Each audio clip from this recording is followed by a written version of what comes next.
ikaze mwese abateze amatwi Birindiro TV turasuhuje uyu nama twagize amakuru yacu.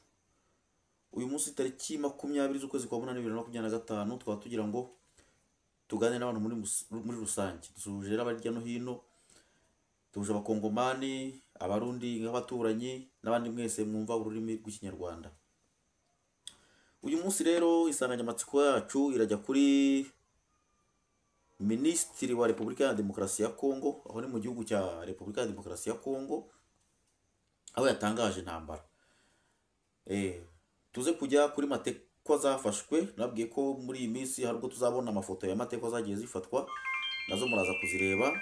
Turaza gusosereza ku bantu bafashwe tariki 27 z'ukwezi kwa 2025 igihe RDF M23 batakaga umujyi wa Goma. Aha rero tuzizimye mu magambo Minisitiri w'ingabo w'igihugu cya Repubulika ya Demokarasi ya Kongo yatangaje intambara ku bantu bose bateye Repubulika ya Demokarasi ya Kongo. Aha ndanyuramo muri makeya, ubundi ndaza gushyiraho itangazo yashyizeho naryo murirebe. Noneho nyuma y'itangazo turajya kuri matekwa. Nyuma ya matekwa tuze kureba abatorotse bari barajyanywe Rumanga bakuwe muri Monisco igihe M23 RDF batakaga umujyi wa Goma. Aha rero dufite ibi bikurikira yatangarije igihugu. Yavuze ko nta gusubira inyuma. Yongera avuga ko ibijyanye n'amasezerano y'amahoro cyangwa n'amasezerano ari impapuro zishobora gushya. Avuga ko abantu bose bagomba guhaguruka bakarwana ku buryo bwose bushoboka, cyangwa se igihugu n'abasirikare bacyo bakarwana mu buryo bushoboka. Avuga ko ibi ngibi baramuka babikoze bakabigeraho bizatuma igihugu cya Repubulika ya Demokarasi ya Kongo kigira umutekano, ubutabera n'ishema mu bihugu bigize akarere k'ibiyaga bigari. Aha rero yarangije ashimira imiryango yagerageje kubafasha mu bwo bari batangiye iriya ntambara cyangwa bari muri iriya ntambara. Yashimiye SADC kubw'ubutwari ngo yagize n'ubwitange muri biriya bintu byabereye hariya. Arongera ashimira Monisco nayo ngo yahabaye kahagoboka. Atangaza ko kugira igihugu ari wo mwirato cyangwa se ariko kuba fieri mu buzima busanzwe. Ubwo yerekanaga ko kutagira igihugu nyine nta kintu bufite ubusigaye uri bihehe. Ahangaha rero Minisitiri wa Defense arangiza ashimira abaturage, ashimira cyangwa Perezida wa Repubulika, ashimira ingabo n'izindi nzego ziri muri Repubulika ya Demokarasi ya Kongo. Ijambo rye rero nk'uko muri buze kuryumva cyangwa uko mugiye kuryumva, iyo tugiye kunyuzaho ubu ngubu, ubundi tugakomeza tukajya kubereka amateka zafashwe muri Sud Kivu. Patron, il n'y aura pas d'autre retrait. J'ai ordonné donc que tous les plans et instructions concernant un prétendu dialogue avec les terroristes du M23, supplétifs de l'armée rwandaise, soient complètement brûlés, et ce, immédiatement. Nous allons rester ici au Congo et nous battre. Si nous ne pouvons pas rester vivants ici, alors restons ici morts. Vous êtes sur le point de vous embarquer dans la grande croisade vers laquelle nous avons lutté pendant de nombreuses années. Les yeux du monde entier sont braqués sur vous. Les espoirs et les prières des personnes éprises de liberté partout dans le monde entier sont braqués sur vous. En compagnie de nos courageux alliés et frères d'armes sur d'autres fonds, vous parviendrez à la destruction de la machine de guerre rwandaise, à l'élimination de la tyrannie rwandaise sur le peuple opprimé d'Afrique et à la sécurité pour nous-mêmes dans un monde libre. Nous irons au combat à notre manière et nous serons accompagnés par l'esprit des millions de nos martyrs, de nos ancêtres, torturés et brûlés vifs pour leur patriotisme, de nos pères assassinés et de nos mères, nos sœurs, ainsi que nos filles massacrées et violées, de nos frères mutilés et de nos enfants étranglés. Et dans cette bataille, nous briserons l'ennemi et apporterons le salut à notre peuple, éprouvé dans la fournaise de la persécution, assoiffé seulement de la liberté, de droiture et de justice. La voie que nous avons choisie pour le présent est pleine de dangers, comme tous les chemins le sont. Mais c'est celle qui est la plus conforme à notre caractère et à notre courage en tant que nation et à nos engagements dans le monde. Le coût de la liberté est toujours élevé, mais les Congolais l'ont toujours payé. Votre force, c'est la cohésion qui vous rassemble et la constance de votre engagement. Votre honneur, c'est le respect de la mission pour laquelle vous donnez tout, avec un courage et un enthousiasme qui font l'honneur de notre pays. Votre fierté, c'est de servir la République démocratique du Congo, de la défendre et de la protéger toujours et partout, sous tous les climats et toutes les latitudes. Honneur pour toujours à notre armée et à son commandant suprême. Honneur à notre peuple que des épreuves terribles n'ont pu réduire ni fléchir. Honneur à la nation congolaise. Honneur aux nations de la SADC qui ont mêlé leur sang à notre sang, leur peine à nos peines, leur espérance à notre espérance. Et avec eux, nous allons triompher. Je pense aussi à nos blessés, ainsi qu'aux familles, aux soignants et aux camarades qui les accompagnent dans leur reconstitution. Qu'en notre soutien, tous puisent le courage et la force de continuer à aller de l'avant. J'ai totalement confiance en votre courage, votre dévouement et votre compétence dans la bataille. Nous n'accepterons que la victoire totale.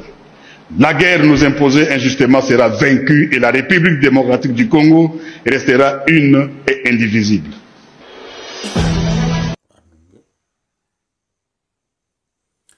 Aha rero turajya kuri matekwa nk'uko muna bimaze kubibasobanurira nyine uwo bita General Makanaki Kasimbira John bafashe ingabo y'u Rwanda imwe baje kuyerekana kuko nawe basezeranije rero muraza kureba cyangwa nk'ifoto muri kureba ahangaha n'uyu nguyu nyine muri kureba bamufatiye aho bita Muhuzi Kizuka bakavuga ko ngo bari banyuzeho bita Ho Plateau kugira ngo babashe kumanukira mu mujyi wa Uvira. Bafashwe rero n'uyu general nyine Makanaki Kasimbira John ari kumwe ni groupe yo bita Egre. Ubu ngubu uwo muhungu nkuko muri kumubona akaba ari kuri etat major ya Wazalendo, bakaba baje kumwereka guverinoma ya Repubulika ya Demokarasi ya Kongo no kumwereka abaturage ngo barebe uburyo bamugenza niba ari ukumusubiza iwabo cyangwa bamugeze mu nzego zibishinzwe babashe kugira ngo bamukatire rumukwiye. Ariko nkabagira ngo mbwire nyine nk'abamama cyangwa se nkuko maze iminsi mbwira ababyeyi mufite abana hari ahantu ndabizi bamwe mushobora no kuza gusanga mumuzi noneho ababyeyi bakaba bamenya ko uwo mwana ari hariya byaba ngombwa naho wenda mukaba mwagerageza kuvugana nabo kugira ngo wenda bamufunge neza cyangwa se bagira ubundi buryo babigenza hari muri nk'ababyeyi babo. Ariko nzi ko nko mu mategeko y'intambara iyo byagenze kuriya umuntu akaramuka atarasiwe kuri tarayeri cyangwa utarasiwe ku ntambara yiba kugejeje aho abakuru bari ufungwa nk'izindi fungwa zose ukajya mu bandi ugafungwa nk'ifungwa y'intambara ishobora kuzavamwo mu kiguzi gishobora kuzaguranwa hagati y'ibihugu uko ari bibiri. Ni rwo rwego ngiye mbibonamo. Uro bakaba bavuze ko bamujyanye kuri etat major ya FRDC, bakavuga ko ariho nyine baramenya uburyo bari bumujyane, bashobora kumujyana Kinshasa cyangwa se bakamujyana za Katanga, akaba ariho yaba yajya gufungirwa cyangwa akisangana.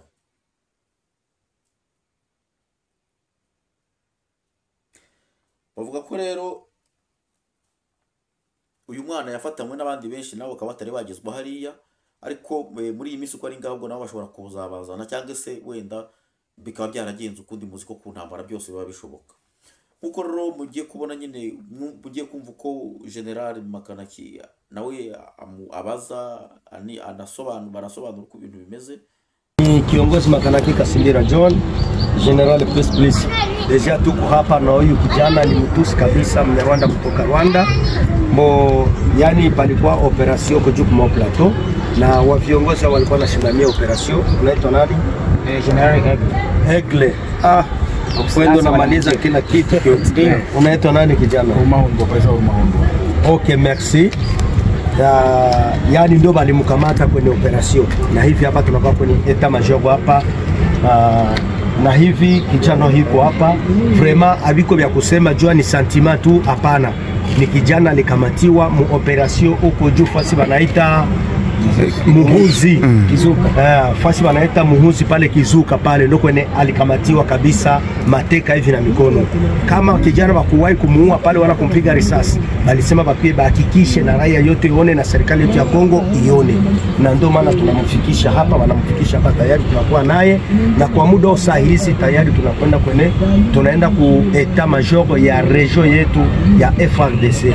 Tunaenda kwenye komanda sekteri yako hadi kwa komanda region kwenda muripoti pale. Okay, vingine vyote tunasema asante na kuraje sana na vijana wote na wazalendo wote. Mungu awabariki na kazi sana, asante. Ngaya nguko. Aha rero turajya kuri aba bantu nyine abasirikare bafashwe, FARDC yafashwe n'ingabo z'u Rwanda cyangwa nayo M23 bakabajyana aho bita Rumangabo, mu gihe umujyi wa Goma wari watatswe tariki 27 z'ukwezi kwa mbere 2025. Niho batatse umujyi wa Goma. Ubwo rero bivugwa ko bari muri babandi nyine barwanye iminsi 3 bigezeho amasasa arabashana bitewe nuko abakuru babo bari bagurishije akarere, bari bafashe amafaranga barigendera ngo bahita birukanka bigira Bukavu. Ubwo rero mu kubashirana aba bagabo bahamagaje ramforo, habura n'umuntu umubazanira igikoresho, niko kugenda rero bahita bajya muri Monisco. Bageze muri Monisco, muzi ko nyuma M23 agiye guteza ubwoba muri Monisco, birangira baba batwaye babajyana mu nkambi ya Rumangabo mu buryo bwo kujya kubaformata, bakaba bakongera bakabakoresha bakabagira abasirikare babo.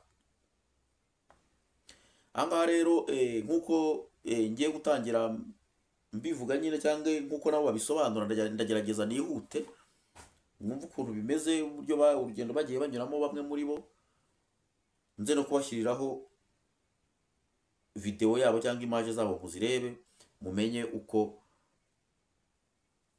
bimeze. Nkuko rero batangiye bavuga nyine, mugiye kumva uyu muntu ubwo arajya yisobanura, nyuma ndaza kubashyiraho image zabo muzumve.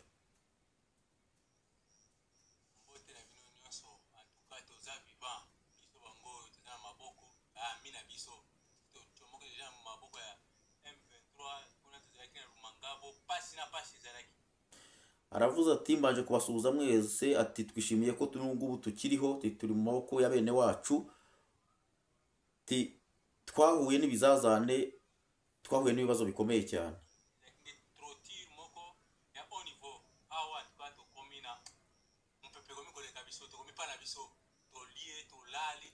Ati twarakubise turatotezwa, ati ubu rero Imana turayishima ko twageze iwacu turi kumwe na bene wacu.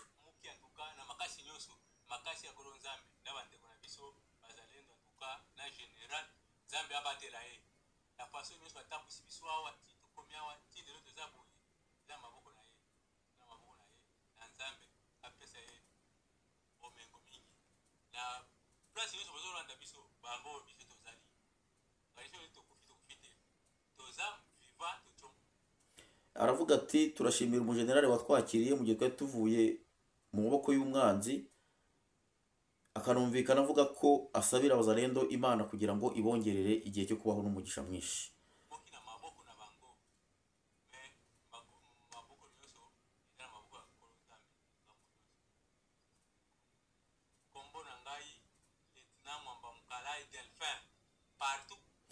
avuze ko izina rye ngo ni Lieutenant Mwamba Mukalayi Delphin, akavuga ko ahantu hose bamuzi.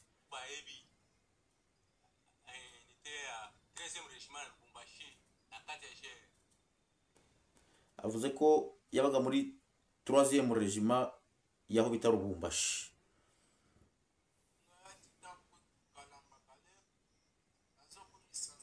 Nawe bamwita Kutu Kalamba Kalembe.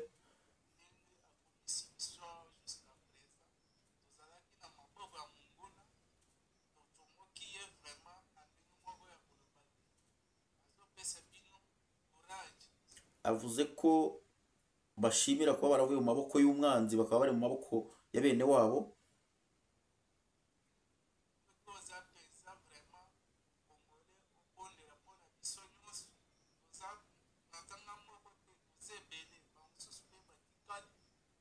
Avuze ko ashimira Imana kandi akanakangurira abakongomani bene wabo kutarekura igihugu cyangwa kutareka kurwana, ko aricyo kintu cy'ingenzi. Kavuga ko baje rero hari ari bakeya, abandi basigaye inyuma ngo ari bo benshi.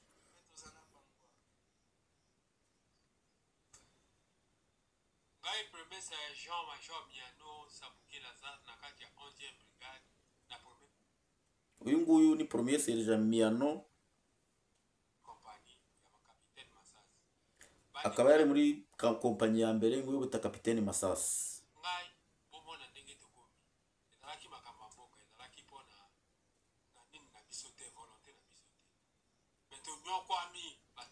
Aravuga ati murebe ukuntu tumeze nuko twabaye, ntago ari twebwe byaturutseho, byabaye ibibazo byo kurwanirira igihugu cyacu cyangwa se ibibazo by'igihugu. Biratangaje cyane kandi birababaje cyane.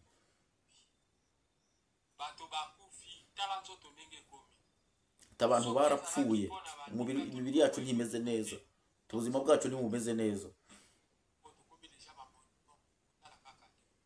Aravuga ati tumeze nka za monima. Muraza kubareba nyine uburyo bameze, namwe murishyiraho comment mukore na like muze kutubwira.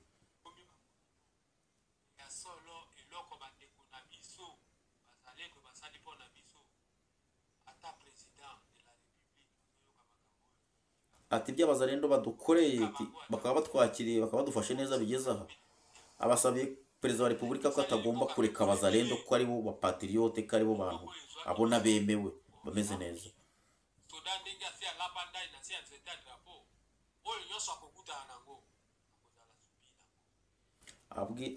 Yumvikanye rero abwira abasirikare ati umuntu uzi ko wese yarahiye arahirira kurwanira igihugu afite idarapo, ibibazo twanyuzemo nawe agomba kuzabinyuramo. Aramutse adapfuye cyangwa se ari muzima.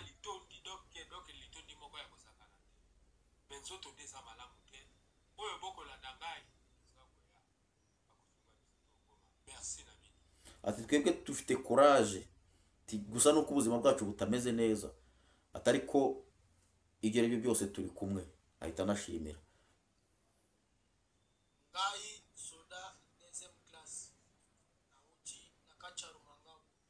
Uyu ni n'umusirikare wa karasi ya kabiri avuye Rumangabo.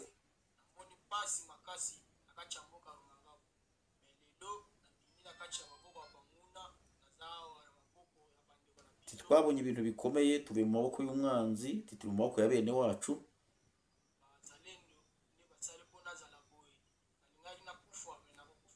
Ati nari ngiye gupfa, abazarendo nibo banyondoye. Ati ubu sinkipfuye rero.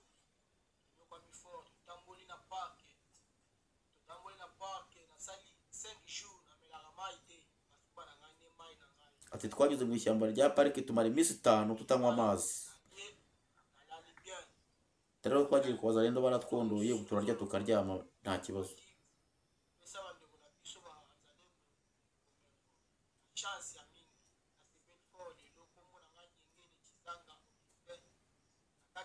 Akaba asabiye abazarendo rero agahimbaza musiki, akaba yitwa Kizanga Auguste, akashimira.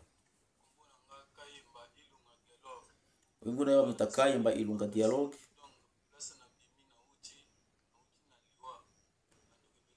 Ati twebwe hano tuvuye mu rupfu, Imana niyo yaturokoye.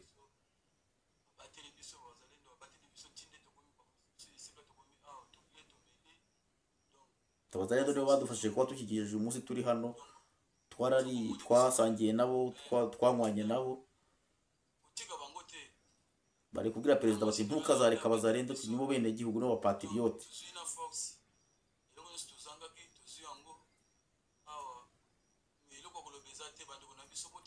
Ingufu zose twatakaje zirimo ziragarukira hano aho tugereye ku bazalendo, tumurebe uko tumeze.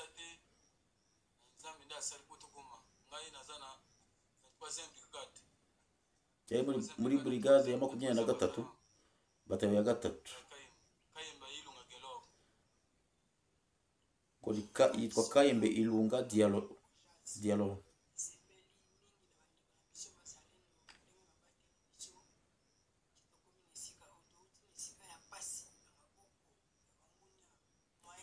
Ati turashimira abazalendo badufashije nubwo twaba tukiriho turi hano. Tuvuye ahantu hameze mu rupfu, tuvuye mu rupfu bikomeye cyane.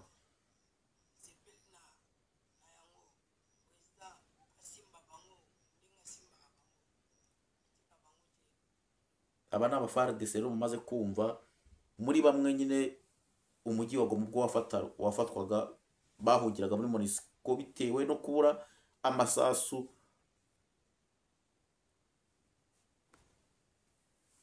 bitewe nuko bari bashiriwe nyine, bararashe barasa iminsi 3 bahamagaje Ramforo habura witaba, bitewe n'abayobozi babe bari bariye ruswa, birangira bataye urugamba basigamwo aba bahungu bari baturutse za Kinshasa batari bamenya n'umujyi neza uko umeze. Birangira rero bigenze uko muri mu byumva ngaho. Niba ukunda Ibirindiro TV no kwa subscribe, ukore like, ukore share kugira ngo ibiganiro byacu bijye bikugeraho igiye ku kindi.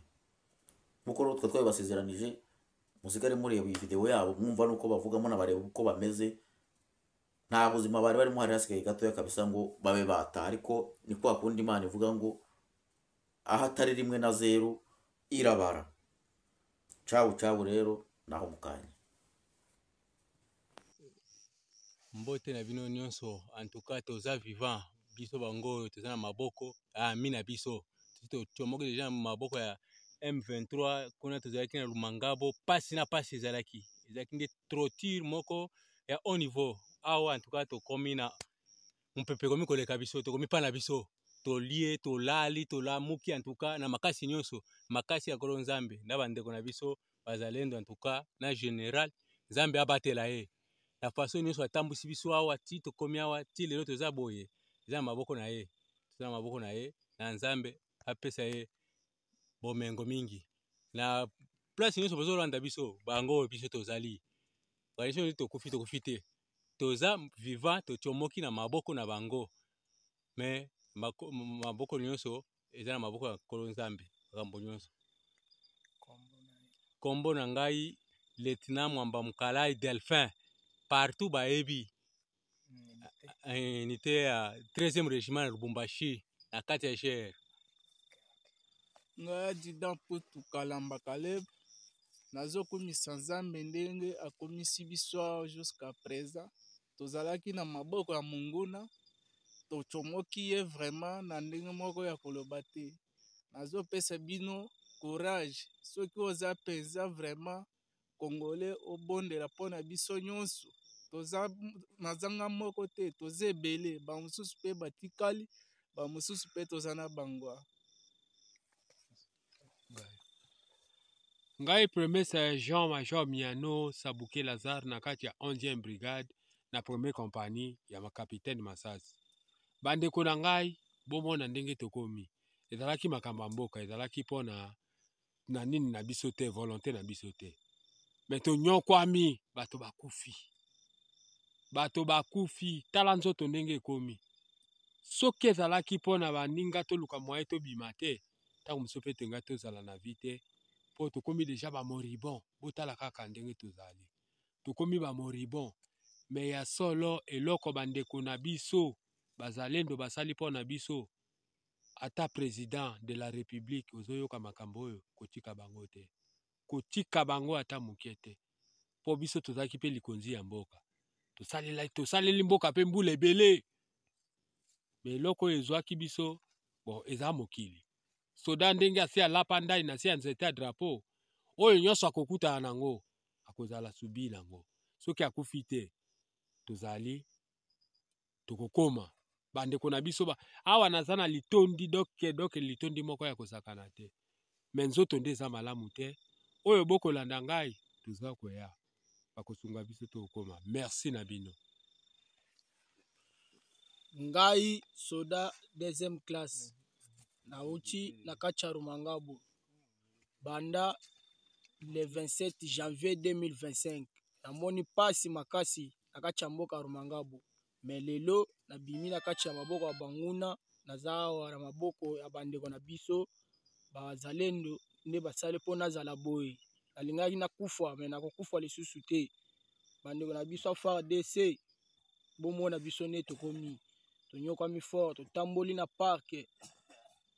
parke nasali 5 jours namelaka mai te masuba na ngai nde mai na ngai nasuba nazomela me lelo nameli mai nalie nalali bien me eloko mosusu nazoloba fati pesa bandeko na biso bazalendo bomengo na chance ya mingi nasepeli fort lelo kombo na ngai Nyengele Chizanga Augustin na kati ya 11e brigade RR intervention rapide na 2e compagnie.